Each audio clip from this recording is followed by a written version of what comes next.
So Elder Scrolls Online set during the Second Era, which is about, what, 1,000 years before Skyrim, it sounds like? Yep. That's correct. Yeah. Were you pitched on the idea? Did you guys get a pick with the time frame it was set? So we did get to pick. I think it's one of the earliest things when Matt and Todd first got together that they talked about was, when is this going to be set in the Elder Scrolls timeline? And I think that, 1,000 years. There was a period of time called the Interregnum, where a lot of history was not known. And so there was this point of, or a big conflict that took place that kind of set all this up. We thought, wow, there's a point in history where there's not a lot of actual written history. That seems like a good place for us to fit. And I think that was a part of the decision making. When working on the game then, the lore, were you thinking that, well, we should have some kind of like epic disaster where it destroys all evidence of what happened at the end of the game? Can you comment on that? Yeah, I mean, it's a nice little period of time, right, where it's home to tons and tons of false pretenders to the throne. So anything we do here changes the world a little bit, but doesn't have a long-lasting effect. Like, you can have one alliance go and claim emperorship, and until the next emperor comes along, when the next alliance comes in and trounces over them. So It's like Game of Thrones, keeps changing hands. it's always changing. Sure. Right? What kind of tools do you guys use in terms of keeping track of the history? Do you guys have a certain database you use, or are there certain like people who are just like know everything about Elder Scrolls and you can just ask them a question whenever you need? We have a lead writer, Lawrence Schick, who communicates weekly with all of the folks down in Rockville about the game, about the lore. So we talk about the lore. We make sure that anything we're doing coincides with their belief on the lore at the time. Of course, internally we keep a timeline of, hey, here's when these things happened. Lawrence has written a ton of backstory for us about, here's what was happening up until the game starts. And so there's a large backstory. What it does is it provides us a believable setting for the game. So all of our NPCs have the correct motivations. What are some of those elements that make Elder Scrolls that you guys were like, well, we have to have all this in the game? We've got a lot of really cool, epic things in the Daedra. We like to lean on that a lot. We've got all the really cool lore that goes along with the Mages Guild and the Fighters Guild. We have Mannimarco, right? The first necromancer of Tamrielic lore, and so we're leaning heavily on him and trying to reintroduce familiar aspects of the Test lore into our game. You said Mannimarco? Mannimarco. Yeah, what's his deal? Mannimarco is the first necromancer. Yes. And he plays a huge part in our main story. Rich can tell you a lot about that. The content team is worked on this main story, and it's fantastic in the fact that you actually get to see Mannimarco earlier than you have ever before. It's 1,000 years in the past, but he plays this large role. He's a pretty prevalent character in all the Elder Scrolls, lore.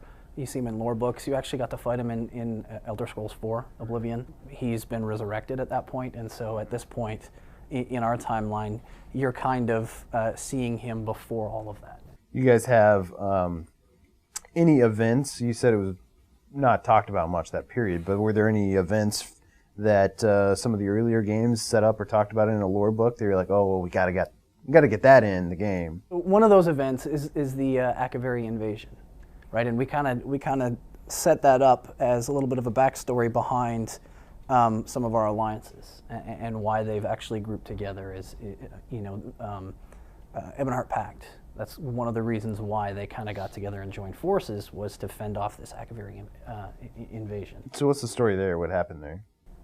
They basically fended off the invasion. I believe it was like 10 or 15 years before the start of our game, something like that. It's really close to that. Right. And so they're just coming off that victory, and they're working together to kind of forge ahead. I think one of the other things that we've been doing, you talked a little bit about establishing lore as well, and that timeline that happens just previous to the game. We have a war that's taken place in the Daggerfall Covenant.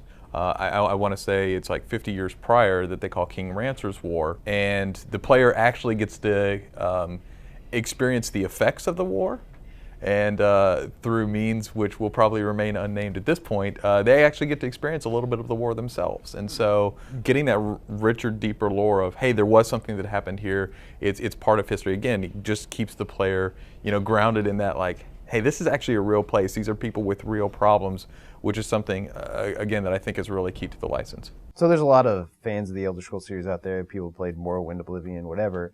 What can those fans look forward to? Like, say I played Oblivion a lot. Like, what do I look forward to look to? What do the Skyrim fans have to look forward to? So one of the expansions for Morrowind was the Tribunal. People who go into Morrowind will again get to meet the Tribunal, which was these almost godlike beings for the Dark Elves in the game. And they'll see them again, they'll interact with them, in now what is 1,000 years in the past. The story we've got around the Tribunal is really interesting, as we have a pretender who wants to insert themselves into the Tribunal, so to speak. And that's a great nod for anybody who's been clamoring to play Morrowind again and get that same feeling, and who knows all of those stories. So I think that's a really key element for us. Fans of Skyrim, you're going to be going, to some Skyrim territory, and we've taken great pains to try to recreate the feel of Skyrim in our time. The land of Tamriel is always built on all these ruins, and you come across Daedric ruins or all those like ancient histories that, how are you guys, or what's your maybe philosophy about communicating some of that history to the players without it being confusing? I think it's great. Even recently, we've upped the number of ruins that you run across, because we felt that we didn't quite have the density of ruins we wanted in the game at the time, or the great exploration feeling. So you will hit Daedric ruins, you'll hit Ayleid ruins, you'll hit old forts, things of that nature, caves, all over the place. So again, I guess the running joke is a stone's throw away. But literally, I think you can't run more than maybe a minute and a half across the world without hitting something that's interesting. And some of these smaller ruin sets may not even have what you'd consider a quest or something like that. They have something interesting that's taking place there, but it's not formal. Again, it's rewarding your exploration for going around and seeing this. And part of that is our lore library, for instance, where you might find a book there. And that book would actually be related to where you found it. So if you found that book in, say, a fort in Skyrim, an old rundown fort, that book would actually tell you a little bit about it. And the nice thing is, once you collect a book as part of this collection game, you can go back and you can read that book at any time that you've collected it. It doesn't take a part of your inventory. It just gets added to your collection. And again, that's the way you gain reputation with the Mages Guild. So all of these different ruins, tend to have these greater stories written about them at some level. Since this is a prequel game, do you guys think you might be able to set it up where things people actually do in this game might get turned into lore for some future Elder Scrolls game? I hope so. Absolutely. In working with Bethesda again, working on the IP, they've been really open to what we're doing. Since we're vetting it with them a lot, I think they're hopefully excited about saying, yeah, this is actually a part of canon now, and we want to make this something that, is a nod and players will see. So, no guarantees on that front, but I would say certainly that's a goal for us. How much history did you guys create for this game?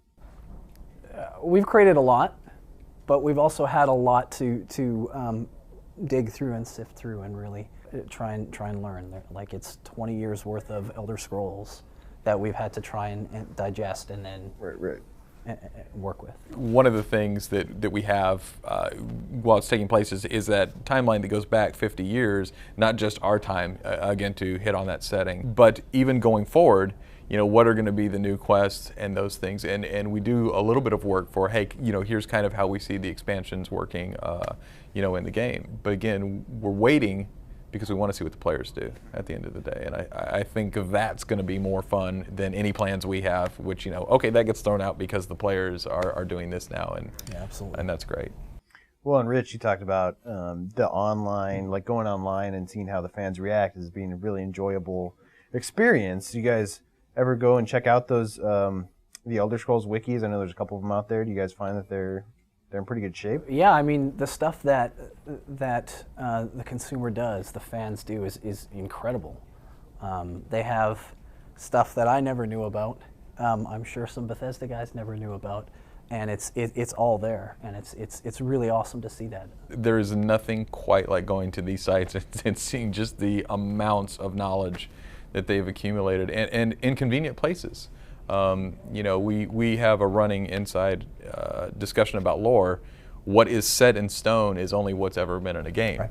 And then the rest, though, are reference materials that we can use from the books that have been in games and things like that. But it's fascinating to read just how exact some of these wikis are, some of these different pages are that talk about the lore. And you know, I'm literally blown away. Like, wow, that was a reference I would have never seen. You know, that came from Arena. I thought, oh wow, I played that game, I don't know how long ago, and sure enough, there it is. Well, we haven't brought it up yet, but fans of Skyrim really love dragons and fighting dragons. Will we see dragons in online?